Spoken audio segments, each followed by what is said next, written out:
청취자 여러분, 이번 딥다이브에 오신 것을 환영합니다. 네, 안녕하십니까. 오늘 저희가 살펴볼 자료들은요, 2025년 7월 현재 점점 격화되는 러시아의 우크라이나 공세, 그리고 이에 맞서는 EU의 18차 제재, 이 두 가지 큰 흐름입니다. 네, 군사적 상황과 경제 제재가 아주 긴밀하게 엮여 돌아가고 있죠. 그렇죠. 이 군사적 압박과 경제적 반격이 어떻게 맞물리는지 그 핵심을 한번 파헤쳐 보겠습니다. 자, 그럼 먼저 러시아 공세, 이게 얼마나 거세졌는지부터 좀 볼까요? 네, 7월 들어서 러시아가 거의 매일같이 우크라이나 전역에 장거리 폭격을 하고 있어요. 훌라이폴레 미사일 공격도 있었고 오데사 드론 공격도 그렇고요.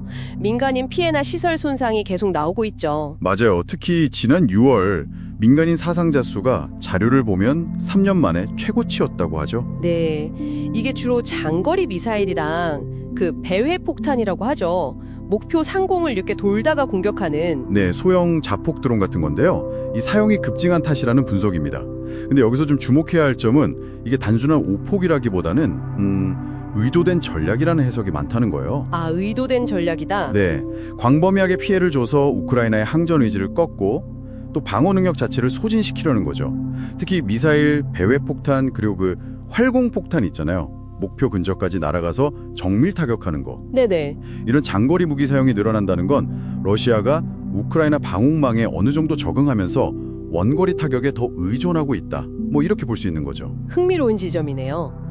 근데 또 러시아의 여름 공세가 뭐랄까 소프트 런칭 같다는 평가도 있더라고요. 아, 소프트 럴칭이. 네. 그러니까 대규모 기동전 이런 것보다는 소모전에 집중하는 모습이라는 거죠.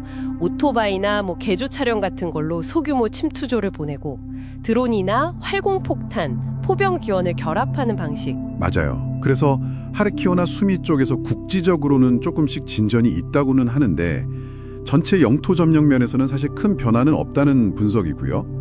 근데 러시아도 사실 엄청난 인명 손실을 보고 있거든요. 올해 여름까지 총 10만 명 사상자가 나올 수도 있다는 예측까지 있고요. 그런데도 병력 충원은 목표를 넘어서고 있다는 점, 이게 중요합니다.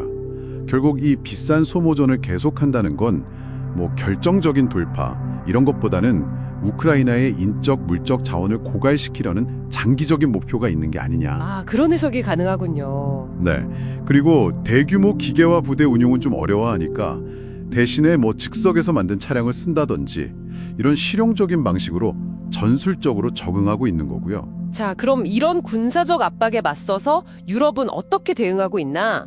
바로 EU의 18차 제재 패키지가 나왔죠. 네, 이게 역대 가장 강력한 조치 중 하나다, 이런 평가가 나오더라고요. 가장 눈에 띄는 건 역시 원유 가격 상한선인 것 같아요. 배럴당 60달러에서 확 낮췄죠. 네, 47.6달러까지요. 이게 시장 가격보다 한 15% 낮게 설정하고 또 주기적으로 조정하겠다는 거거든요. 단순히 그냥 상징적인 게 아니라는 거네요. 그렇죠. 러시아의 핵심 전쟁 자금줄, 이 에너지 수입에 정말 실질적인 타격을 주겠다. 수출 자체를 더 어렵고 비싸게 만들겠다, 이런 의도죠. 그리고 또 하나 중요한 게 그 제재 회피에 쓰이던 유조선단 있잖아요. 그림자 선단. 아, 네, 섀도우 플릿. 네, 여기에 대한 제재를 엄청 강화했어요.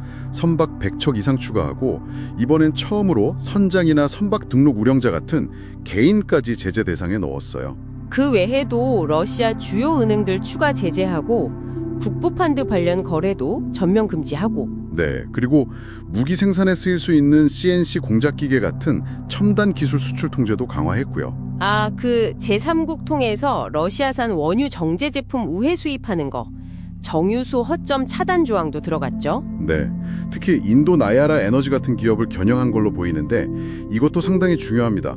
특히 이번에 중국, 튀르키예, 홍콩 기업들처럼 제재 회피를 돕는 제3국 조력자들까지 제재 대상에 포함시킨 건 정말 주목할 만한 변화예요. 아, 단순히 러시아만 묶는 게 아니라 그 네트워크 자체를 겨냥한다. 그렇죠.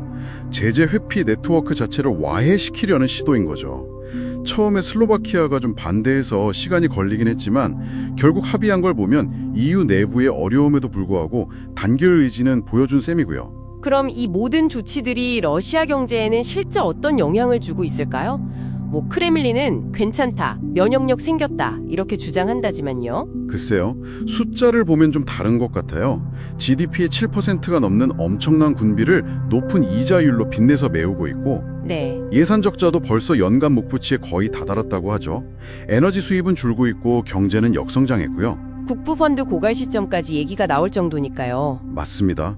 바로 그 경제적 압박 때문에 러시아가 어쩌면 다른 쪽, 그러니까 하이브리드 전쟁에도 힘을 쏟는 걸 수도 있어요. 아, 하이브리드 전쟁이요? EU나 네이토 회원국 상대로요? 네. 프랑스 기관을 노린 사이버 공격이라든지 아니면 좀 충격적인데 온라인 플랫폼으로 사람을 고용해서 공장이나 인프라 파괴 공작을 벌이는 이른바 긱 이코노미 방식의 사보타주 시도 같은 것들이요. 와, 그런 방식까지 동원하는군요. 네. 해저 케이블 위협도 있고요. 그러니까 전면전은 아니지만 그 문턱 아래에서 서방의 단결을 흔들고 우크라이나 지원을 간접적으로 방해하려는 좀 다각적인 압박 전략인 거죠. 정말 정리를 해보면 한편에서는 러시아의 정말 잔혹한 군사적 소모전이 계속되고 있고 네. 다른 한편에서는 EU의 아주 정교한 경제적 압박과 또 러시아의 이런 하이브리드 반격이 부딪히는 정말 팽팽한 줄다리기 형국이네요. 맞습니다. 우크라이나의 저항 능력 그리고 서방의 지원 의지가 그 어느 때보다도 중요한 시험대에 오른 국면이라고 할 수 있겠습니다. 네, 정말 중대한 국면입니다. 마지막으로 청취자 여러분께 이런 질문을 한번 던져보고 싶습니다. 러시아가 이렇게 막대한 인적, 경제적 비용을 치르면서도 소모전과 하이브리드 전략, 또 제재 회피에 더욱 의존하는 이런 상황에서요. 우크라이나와 동맹국들은 과연 이 전통적인 군사 지원이나 경제 제재를 넘어서 지속 가능한 평화를 만들어가기 위해 어떤 새로운 형태의 회복력과 억지력을 구축해야 할까요? 한 번쯤 깊이 생각해 보시면 좋겠습니다.